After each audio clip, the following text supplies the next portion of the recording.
overall, I mean, story wise, this has got to be low marks for this because there was no story whatsoever. Because that's the key. You want people talking about your film after they watch it and trying to piece together meaning. There is no such thing as character development anymore. Characters don't learn anything or change at all. They just So, Kevin, why were you wrong? You thought we all loved this? Yeah, I told Alex while you were making hot chocolate that I have a feeling both of you guys like this movie. I like how you just exposed me to the audience that I make hot chocolate before each recording. Well, you're a child. What do they expect? I'm surprised you're not sitting there with a bowl of Fruit Loops or some shit right in front of you. All right, so there were a apparently they're lot of gonna plot holes in this repeal. movie that I didn't understand that I got lost in. I'm hoping you guys can help me figure them out. Hey, I'll try my best, but I think there was genuine, just straight up plot holes and things that were Yeah, never addressed again and never filled back in. like there were certain aspects of the movie I thought were pretty good. You know, it could have been a decent story, but a lot of the things just fell short. Like I can't figure out why she took the kids. What was she doing with the kids? I You had the know? same conversation with Alex, I think. So, I mean, she had them in the basement, but they were just sitting there. They were. It's not like she was sucking their life force or anything. She just had them in the basement. A lot of what was going on, it's there was no in between. It was either straight up shown to you or only vaguely implied, and there was not really a link between the two things. So it's like this weird juxtaposition between a film where you're clearly seeing what they want to show you, and then everything else that's supposed to be like hidden themes. It's like so vague that you don't even actually you can't piece together what he actually meant. And by he, I mean Zach Kreger. I think that's how you pronounce his name. I have mixed feelings about this movie. I would say generally negative, but I do have some positive things to say about it. There's a similar issue going on with this movie as with another movie this year, and I'm not going to get into it just right now. But we have some issues with messaging that I don't like very much. But I want to start on a positive note. Okay, weapons. This movie is a bit of a breakout film. It's already, I'm pretty sure it made back its money like opening weekend easily. So, good on them for making their money back. It had a bit of a reputation. It's had decently positive word of mouth, I think. Um, I didn't go in expecting very much, but I will say the trailer was pretty intriguing.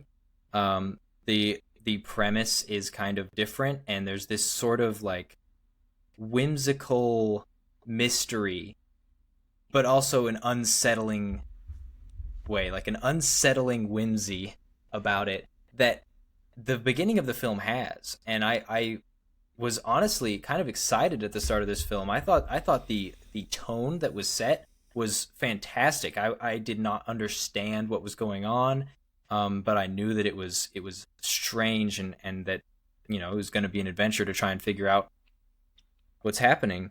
And the other positive thing I really want to say is the cinematography in this film, I think, is top of the line. Mm-hmm. I'm not going to remember this guy's name. Larkin Sepel was the cinematographer. He also worked on Everything Everywhere All at Once. And I think that is one of the best movies of the past 3 years. Um, and so it's not surprising to me that this movie looks fantastic. The way that shots are staged, they just have a lot of energy to them. They're dynamic. Uh, Visually, I was engaged. And that is the end of what I have to say positively about this movie. That is so ironic. I had that same speech written down for me to say because I agree with the cinematography. The cinematography on this had me there the whole time. I was like, this feels like a horror movie. Like from the rip, just the way it was filmed, it felt like a horror movie. It had a little darker tone to it, and the camera work was excellent. Especially when it was switching back from character to character. It felt like it was fitting. Like no matter who they were filming character wise, it felt like it was the right kind of camera work, the right kind of lighting and everything like that. I agree with you on that. I thought the movie had potential. I got lost in the story. I couldn't figure out why she was doing what she was doing. No, there was definitely a lot of wasted potential here, and I just want to start off my spiel with a hot take. I don't even really think this was a horror movie.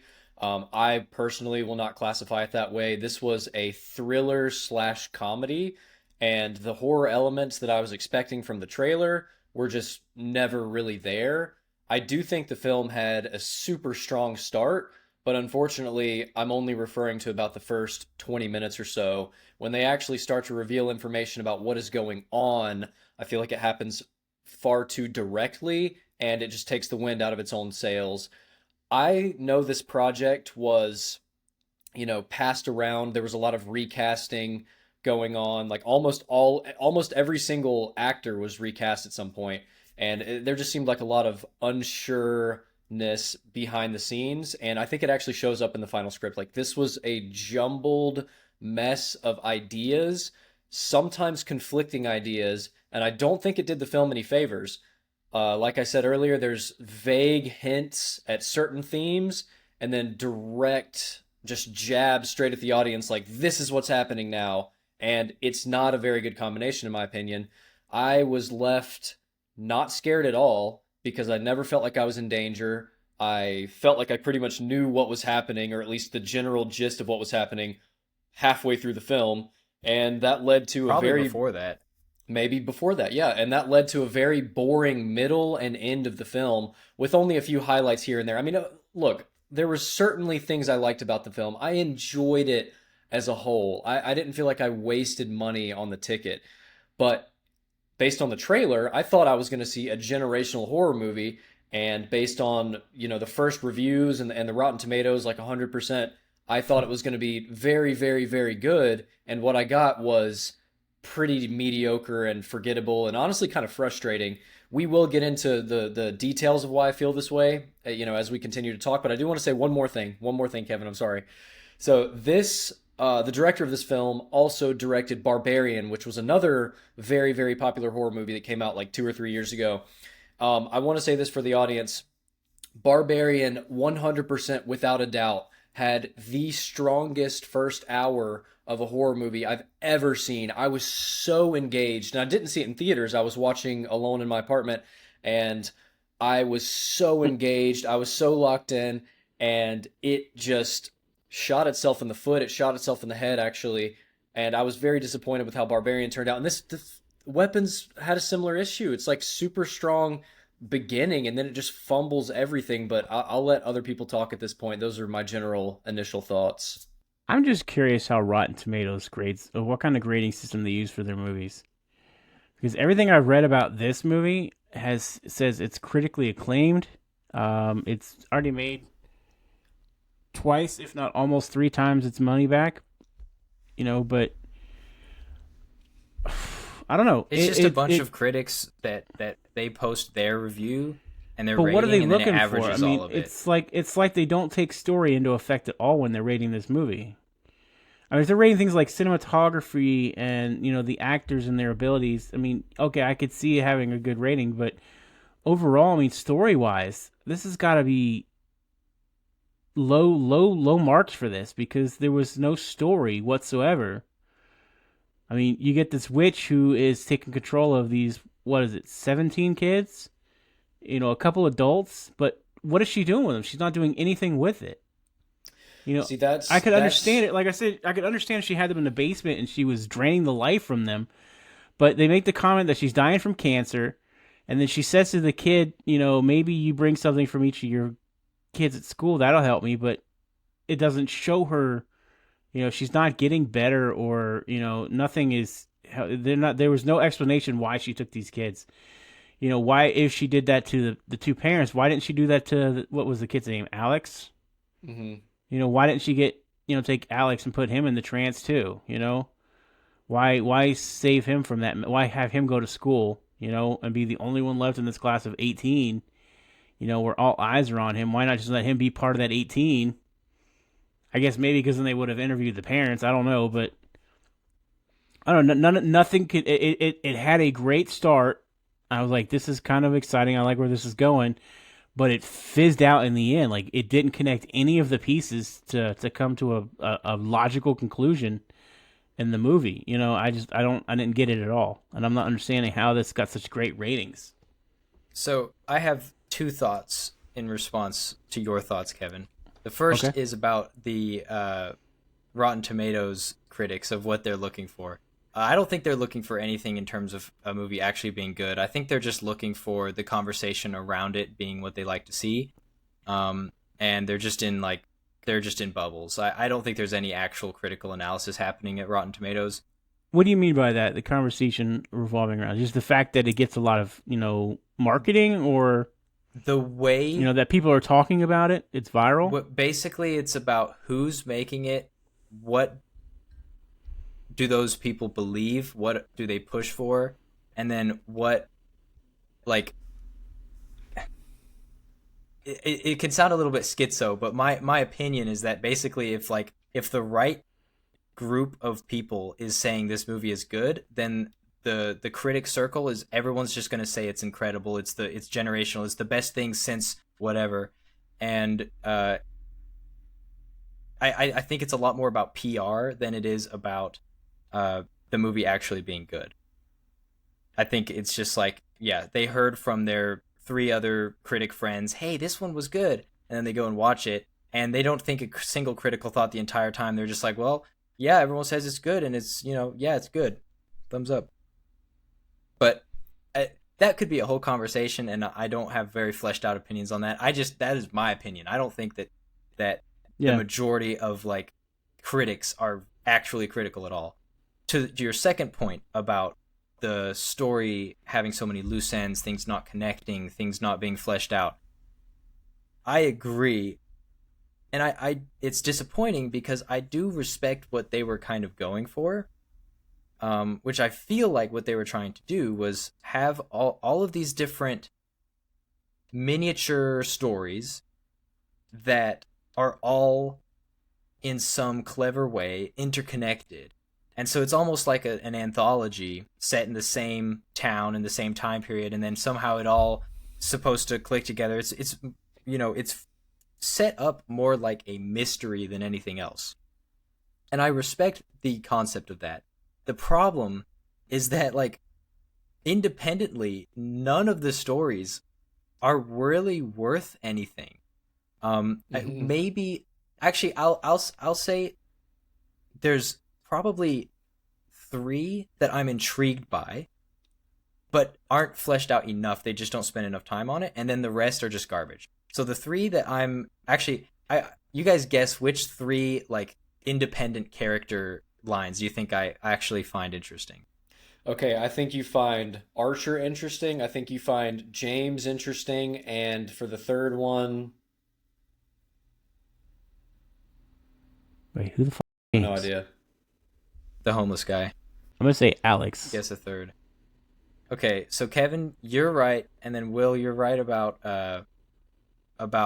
Archer, but not about James. Okay, so I think, James. Yeah. Yeah. I think Archer has... James struck me as like just a random character in the. I don't think he really had any control over the plot. He doesn't serve any purpose. You could have taken him out of the movie, and the movie would have been the same. Yeah, so and I agree with Archer. Archer was a good character. Josh Brolin played that really good. The Morning Father and trying to figure out the whole how everything happened. I loved that, and I loved all the little stories individually. I was just upset that they did not. I like I said, I like the different, the views from the different character perspectives, but I was upset that they didn't come together in the end.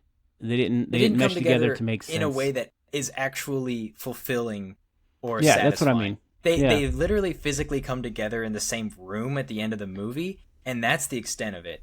So to flesh it out a little bit, like, okay, Archer, he actually has some agency, which most of the characters in this film don't really have.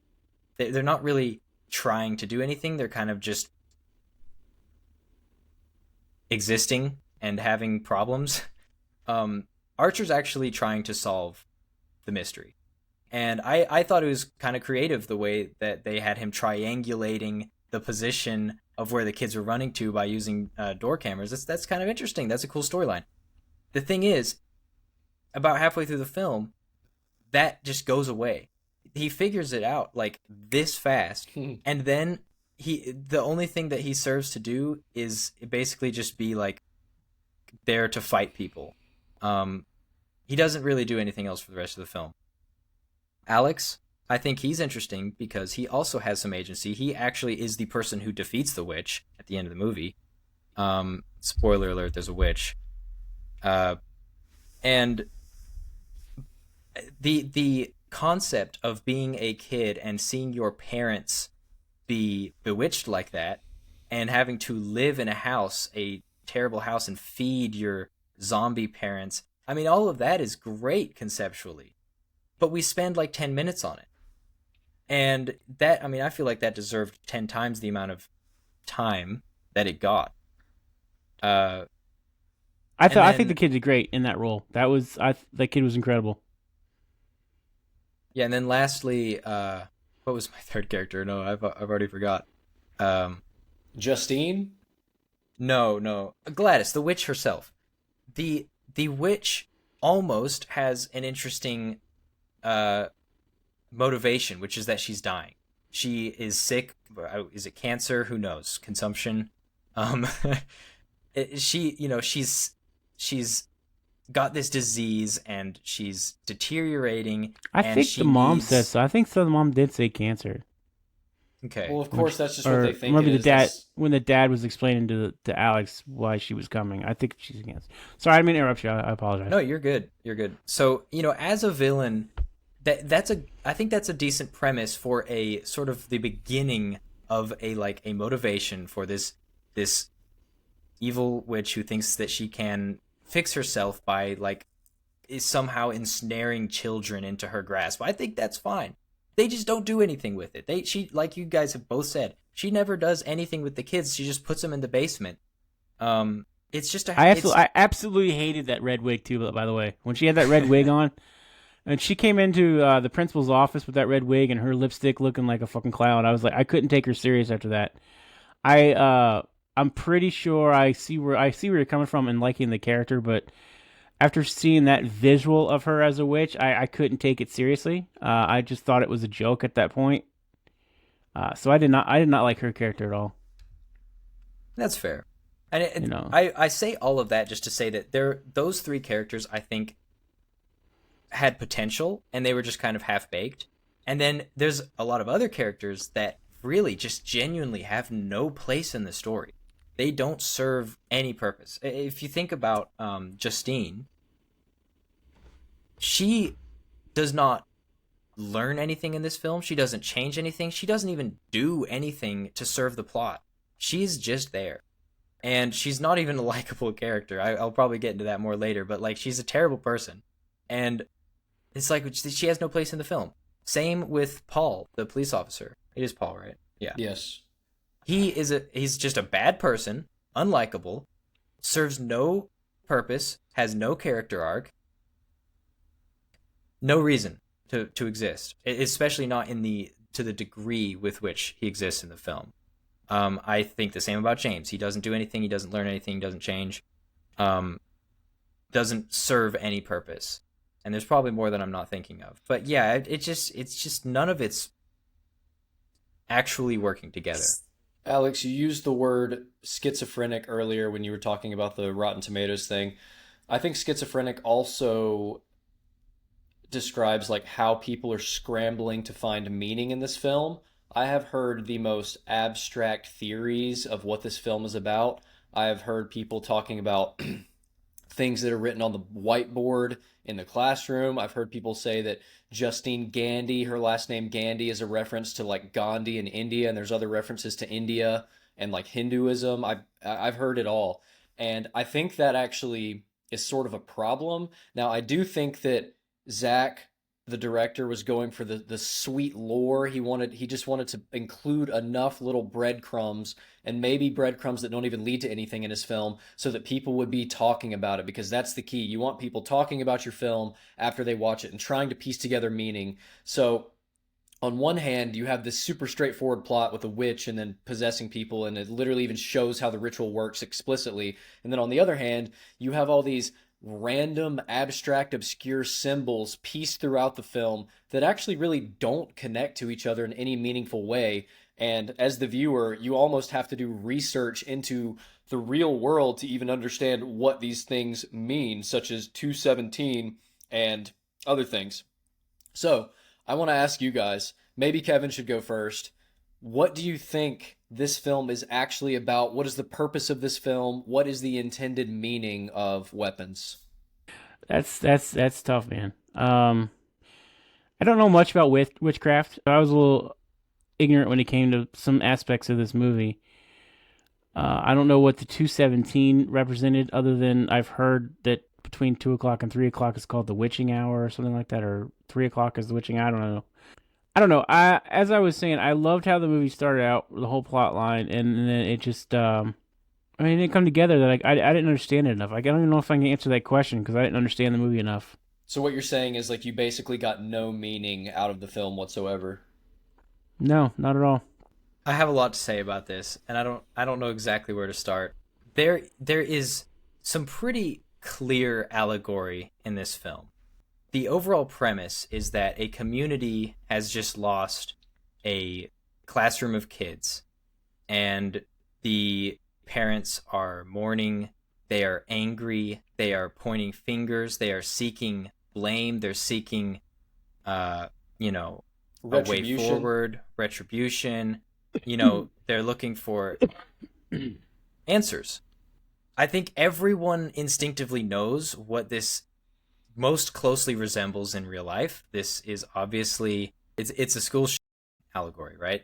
To some extent. Now that doesn't have to mean, I want to be clear, that doesn't have to mean that everything in the film is making a point in some way. You know, and it probably shouldn't be. I think it's pretty clear that allegory is the most obvious interpretation on its face of sort of just what's going on in the movie. There's one moment in the film that is a little bit weird that a lot of people have been talking about, which is that Archer has a dream and he's walking around and he sees floating above a house an assault rifle. Is it an M16? It's an AR-15. I don't remember what kind it was. AR-15? Okay. It's an assault rifle, and it's giant and hovering over this house and is playing music like this is supposed to be really important. And then on it, and then it has a box on it with 217. Okay? This is never addressed or used in the rest of the film, and so the only way to take it is it's almost like a fourth wall break. It's basically just the insertion of like a symbol and some imagery that the movie doesn't tell you necessarily what it's going to mean. Okay, interesting. That's kind of weird. What does it mean? In the context of this film, which is so easily related to the topic that I previously mentioned, an assault rifle is very obviously meaning something there.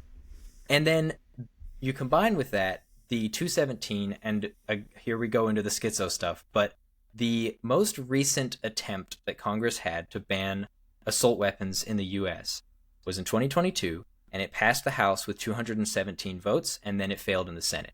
Could that be a coincidence? Yes. What are the chances of that being a coincidence? I think about 0.1%. Okay?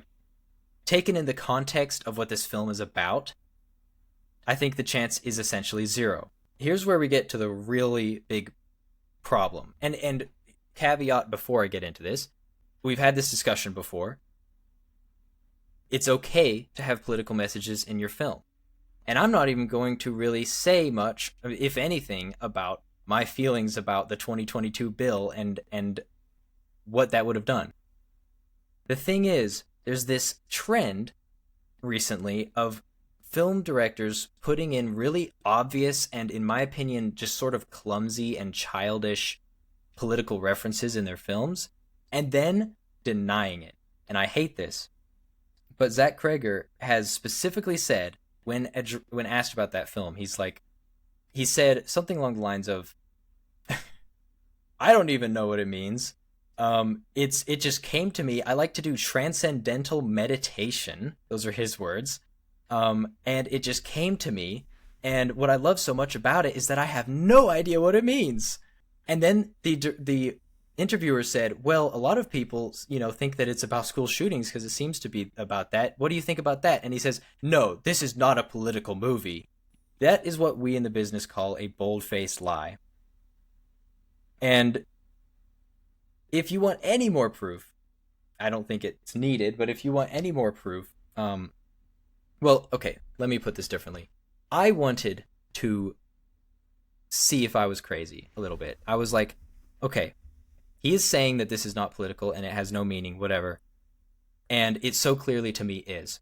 There's one way that I could convince myself that I'm just being schizo and he's not lying. And that's if I go and look at Zach Kreger's comments, political comments in his history, if he has never said anything about this topic, or if he's said something sort of, for instance, if he's been like pro-gun in the past, something like that, then I would be like, okay, maybe it's actually just a crazy, crazy coincidence.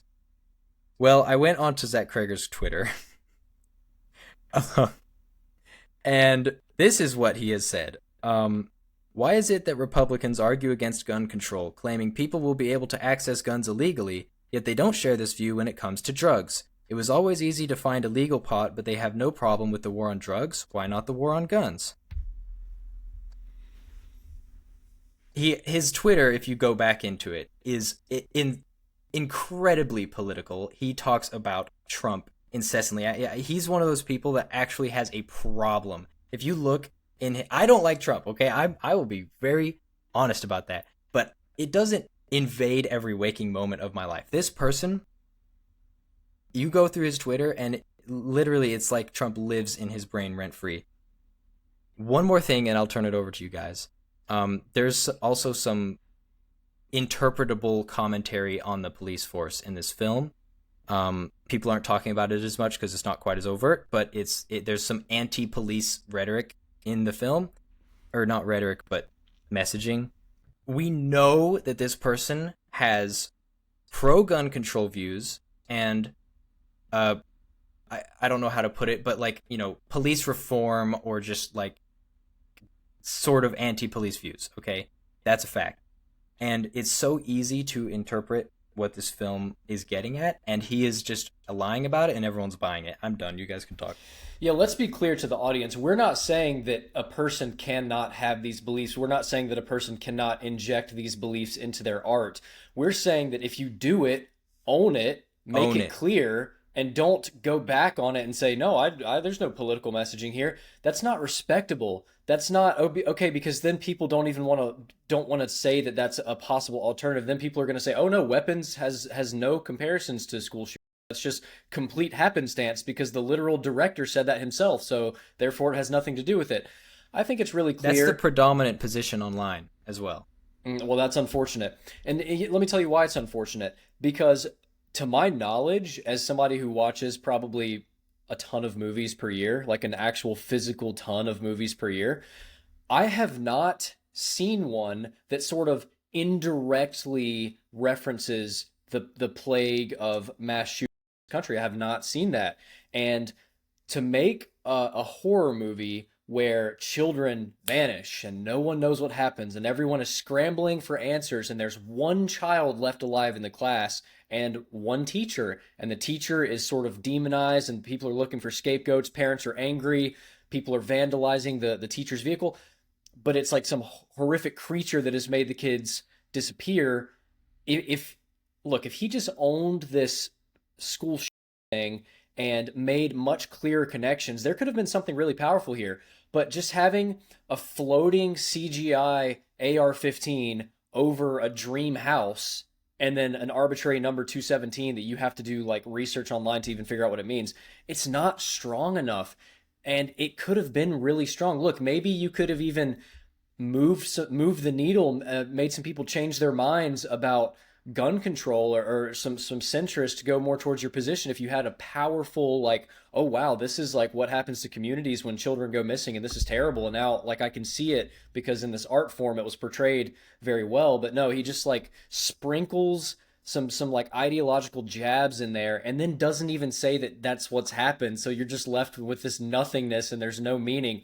Again, like, if that is your belief, that's fine. Just own it and make great art telling us why there needs to be gun control, why police need to be more heavily monitored. Like that's fine, but just don't go back on it. That's what we're saying. Yeah, the rifle and the dream sequence threw me off too. I didn't think it had any.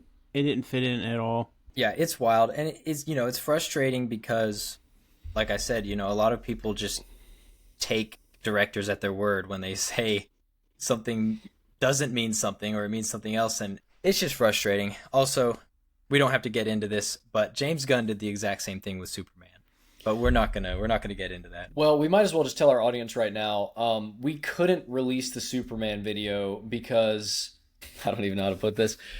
We couldn't release the Superman video because there was too much contention with the messaging among us three, and that's fine.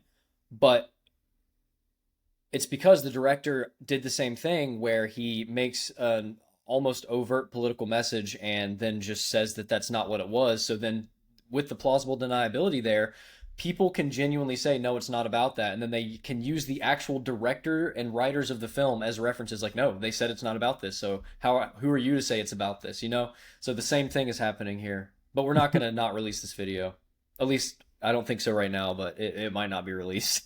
When you say stuff like that, that makes sense, And I agree with you. I have no problem with people putting their message in their arts, but I agree with Will when saying own up to it, Well, Because that's what art is you expressing your feelings about certain things and how they affect you.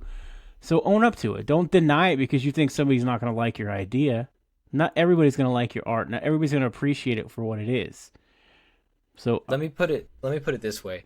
So if messaging in a film is like, okay, let me put it this way. Putting a political message in your film and owning up to it is like stabbing someone in the back. And you might agree with who has been stabbed. You might say, good job, I like that back that you stabbed. Or you might say, I didn't like that back that you stabbed. But you know what?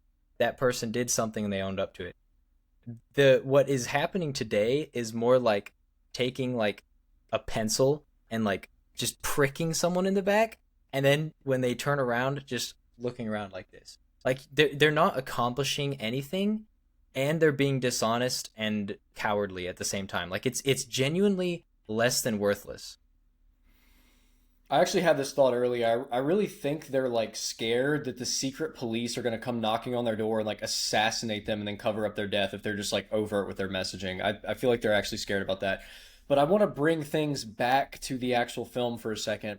A lot of people that I've seen online at least, are saying that Alex is the protagonist and that he is a good character. I actually think that thematically and message wise that's not the case, and I just think it's not the case in general. So Alex in the film is meant to be like a loner school archetype. He has a terrible home life. He's essentially raising himself, feeding his parents literally, and he is clearly abused and is dealing with this bullying in the school from a lot of different children, the children that go missing in fact. And he's sort of this bullied loner with a terrible home life. That is the school archetype. And I think you're mixing a couple things. Wait, I may be, but just wait, let me finish. And he is solely responsible for making these 17 kids disappear. Now, that was not directly Gladys. She could not have done it without Alex's help. He had his arm twisted a little bit with his parents, but at the same time, he did it. He made the choice. So I think that is saying, these shooters, they may have terrible home lives. They may be getting beaten, abused. They may have been assaulted and things that were outside of their control. But they are the ones who made the choice to go into the school and make 17 people disappear. Alex is definitely supposed to be a loner school archetype, which goes along with the messaging that this film is a very loose yet clear allegory for a school and its effects on a small town and its effects on these individual characters. What am I mixing up that you said? Well, I agree with you generally. I was just going to nitpick that, like you're saying, he has the bad home life, but the bad home life only comes after the witching events happen, at which point, after that point, he's not being bullied by those kids because they're captured in the house. That was a nitpick. I'm gonna have to Yeah, cut that it's a out. nitpick. You can, yeah, hey, you could take that. You could take that right out if you want to. I'm It's sorry. funny you guys say this because if this movie was about a school, let's say hypothetically Alex was the school shooter, he killed 17 kids in his class. Not our host. We're talking about the Alex in the film. Yeah. My name is I'm sure Alma. the viewers knew that. But like the emotions felt by the people, like the way Justine went into drinking because it happened, the way Archer was trying to figure out what happened. I mean, the characters could have the same emotional output, whether it be the kids disappeared or it was the school. So I kind of agree where you guys are seeing this because the emotions there, it felt like it was a school movie. It's the way it felt to me, the emotion wise, because Archer and his wife were having issues since the kid left, since the kid disappeared, and that's something that's common with parents after their child dies, that the marriage starts having issues. Yeah. So the emotions between these characters could go either way, being a witch movie or a school. So I can kind of agree with you on that. Of course, I hate talking about this subject because it's something that it's terrible and it's not something I really want to, talk about a lot. But I can see the correlations between what you guys are saying. Now let's talk about what I think is one of the most glaring, what I would call plot holes. And let me just like fully say this before you guys jump in. So in the Probably one of many. in the very beginning of the film, the narration says 17 children ran from their homes at 2:17 a.m. and they never came home again, and that is clearly stated and emphasized. And then in the end of the film, the kids are actually saved halfway, and the narration says, "Oh, they came home, but and some of them are now starting to talk again." Now, on its face, you could be like, "Okay, that's somewhat acceptable, I guess," but I learned that ending, the narration ending, was actually added after the fact because during the test screenings, audiences hated the original ending where I think it just like goes to Matthew's face and then the film just ends.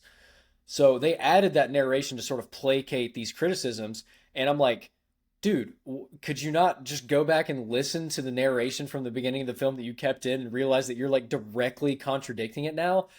I don't think that was like a clever artistic choice. I think that was straight up a mistake. I mean, it just feels like a mistake. It just directly goes against the premise that they have set up in the beginning.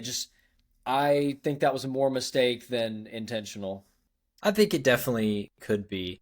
I don't know if I feel as strongly about it as you do, but just to riff off of that a little bit, I do think that the juxtaposition between the strength of that opening monologue and the mystery of it and the way it makes you feel and how unique it is compared to how bland, predictable, overdone the actual answer is really glaring. That juxtaposition is just, it's like such a cool premise and such a cool idea, and then it's a witch.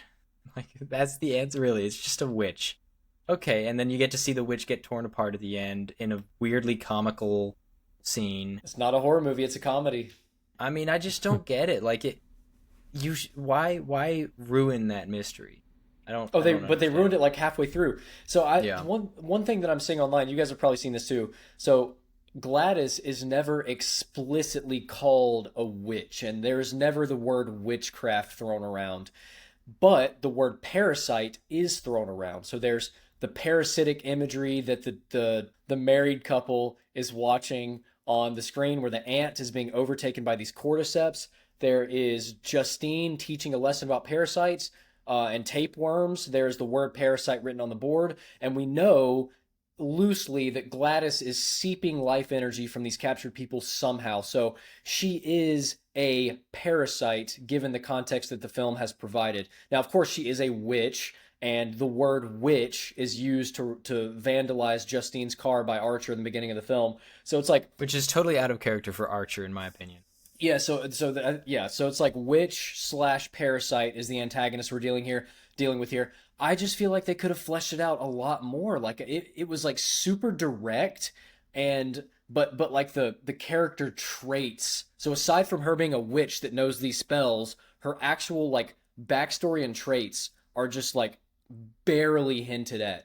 And normally I would think that was a strong point, but I think the fact that like it seems like it was only done so that people would be scrambling to figure out this lore. Like honestly, I got flashbacks to like trying to figure out the Five Nights at Freddy's lore when like none of that stuff made any sense. And like the bite of 87, what do all these numbers mean? It's like the same thing. Like, what does 217 mean? What is this character? Where'd she come from? And the fact that they're already talking about a prequel that just focuses specifically on Gladys, I'm like, okay, just whatever.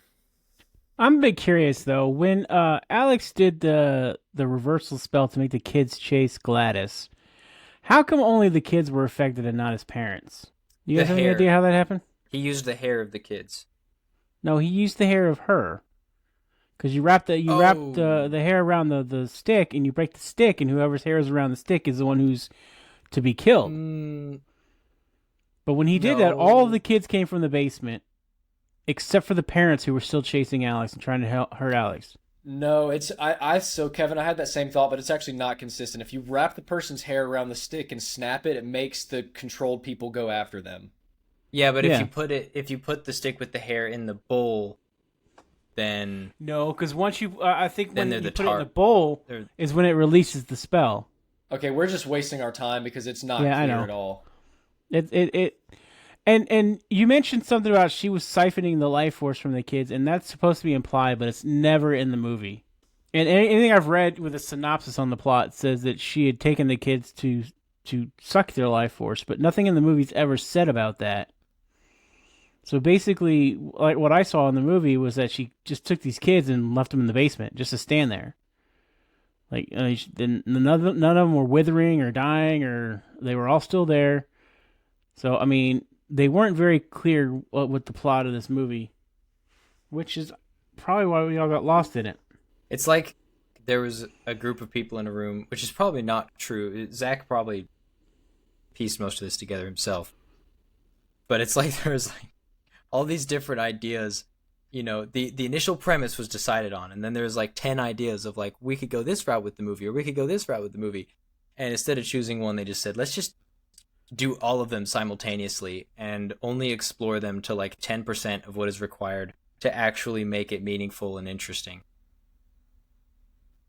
I mean, I'd like to go a little bit into Justine and Paul, because these are the first two characters that were given, right? Or does it go from Justine to Archer? I think it goes from Justine to Archer. Okay, well, they're Justine and Paul are some of the first characters that we are introduced to, and they, in my opinion, they just really do nothing and are nothing in this movie, and they're really just deplorable. Obviously, Justine is driving drunk. Look, I get it. She's a damaged character. She is extremely mentally anguished around this whole situation, but all of her actions are, inadvisable at best and incriminating at worst. I mean, yeah, she's driving around drunk. She's basically stalking Alex, despite being told no multiple times. Like, it would be justified for the school to have a restraining order on this woman. And also she should be put in jail for the DUIs that she's doing. When Paul shows up, it feels like there's going to be an outside source that she can use to maybe get better to some extent. He's calling her out. He's saying, hey, the way that you're handling this is not helping. The alcoholism is not helping, and driving drunk is not okay. And then she's like, oh, but I can be seductive. And then he cheats on his girlfriend with her and presumably drives drunk with her. That's not really addressed, but the cop does a DUI or rides with a DUI. And then, there's this whole sideline thing of Paul mistreating people as a cop and then bringing it to That shit his... was funny. I mean, it was kind of I'm sorry. funny-ish, but then it's like, why is it in the film? Why is that there?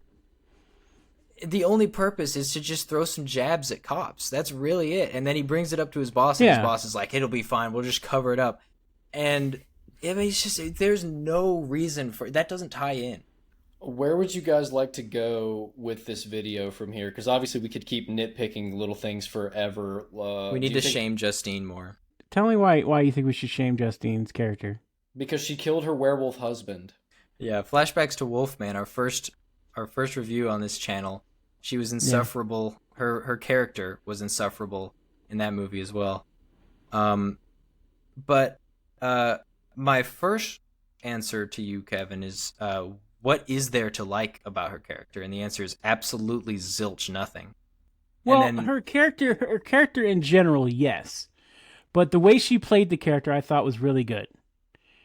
Because it makes sense to me that, all these kids disappear and they're blaming her. It makes sense that she would spiral. It makes sense that she would, and I didn't know at the time that she had the prior DUIs, that she was relapsing, but it makes sense that somebody who's gone through these issues before would relapse in a situation like this. So the character wasn't unpredictable. It fit on with what normally would happen in a trauma like this. I thought the she played premise, I agree. Makes sense. I agree with you on the fact that she seemed oblivious as to what was going on. Like when Archer changed, when Archer was bewitched and was trying to kill her, she was fighting him and everything too, or she was gonna die to him, and then all of a sudden he's not bewitched, and she's like, she has this look on her face like she has no idea what just happened. So her character in general in the movie, I could see, not much there, but the way the actress played the character, I thought she did really well. I mean, I'm not here to say that like Julia Garner was a bad actress for the role or something. I think she did fine. I don't think she necessarily brought anything better or worse to the character she was given. I just think the character itself, the writing is terrible. And again, the premise is believable. It's just that they don't do anything after that. They don't give her any sort of character arc. And this is a recurring theme of like almost every movie that we have seen in the course of this channel that has come out. There is no such thing as character development anymore. Characters don't learn anything or change at all. They just, well, actually, the people in Jurassic World became socialists at the end, so I guess that counts. But there's no character development for her, and everything she does is reprehensible, and she doesn't actually serve any purpose even to the plot. She doesn't solve the mystery. She doesn't do anything. The plot solves itself. Pretty much. Well, Archer's the only person who actually solves anything, because the whole thing with the police picking up, we get a whole scene of the homeless person finding the place, right? And there's an individual scene of Justine finding the place, and then there's a whole scene of the police taking the homeless man to the place, but none of that has any impact on the outcome of the story. The only thing that has an impact is Archer showing up, and it's at that point that everything goes down. Also, just this is a side note, but the way that the possessed people are incapable of killing except when the plot requires it is so excruciating. They just go up to you and just put their hands around your neck and then don't choke you. Like possessed Archer had Justine in a headlock for like 10 minutes while the witch was being chased, and she's just completely fine after all of that. I've had it in my head that this is a 3. Wow. This movie's a 3. And the only reason it's got that high of a score is because I did enjoy the cinematography. That's way lower than I'm gonna have. I will rate this film a 6, 5.5 or 6. Like, it was good technically, but I just didn't personally like it. I think it was just an average thriller / mystery / dark comedy. I won't remember this. I'm not going to be thinking back to scenes like, wondering how they pulled off this amazing cinematography or whatever. It's just a little over average. I'd say 5.5. Yeah, 5.5 is actually the number that I have as well. I plugged it into my little calculator. And the reason that it's not something like a 3, Kevin, for me, is because I really do appreciate the cinematography a lot. I also think the music and the sound design is pretty good, and the initial premise has something there, and all of those really bring it up. But just the absolute impotency of the writing is so bad as to bring it down pretty far. Yeah, and I think it got a lower score from me because I'd rather be a bad movie than a disappointing movie. And the reason it's disappointing is because, like you said, it started out great. It had a great premise, and it was kind of exciting. I was looking forward to where it was going to go, and then it didn't come together, and it's just disappointing. It's like you had it right there. I mean, you literally had the story going in the right direction, and then you're like, basically, fuck it, let's just crash bomb this shit, And then it went nowhere. Nothing connected. Nothing. Even the conclusion was kind of dumb. I mean, all the kids come out of their catatonic state, but the parents don't. I guess maybe because the parents were in it longer, but then the kid had to go live with another aunt. No, I mean, if this kid just went through this trauma with one aunt, you think he's really going to be like, yeah, let's go to try another aunt, see how this one works out. I think at that point he'd be happier in foster care. So, I mean, the whole second half, maybe even the last 2/3 of the movie, it spiraled downward like a plane going. It was terrible. And that's probably why, if it was a bad movie, I'd get it a 4 or 5. But it was a disappointing movie, which is why it was so low for me. So I hate to throw things in after our review, but a plot hole that I would consider it a plot hole. Well, okay, I don't know if I should call it that. I think it's ridiculous that the police did not find anything with their investigation of Alex and his family. It's so ridiculous to say that. I thought that earlier too. Yeah, it's like, oh, this entire classroom except for one kid. Oh, well, we should definitely interview the kid's parents. They interview the kid's parents, and it's like, oh, there's this very strange, like, barely functioning person there that is not his guardians. And she's like, oh, his parents had a stroke and they can't talk anymore. Police are like, checks out to me. Yeah, both parents had a stroke. Both parents are basically catatonic. And you're just like all friendly with this aunt thinking everything's okay. And it just, the whole thing lost me there. I was just... Yeah, the dad shows up with like 70 fork holes poked in his face, and they're just like, it's okay.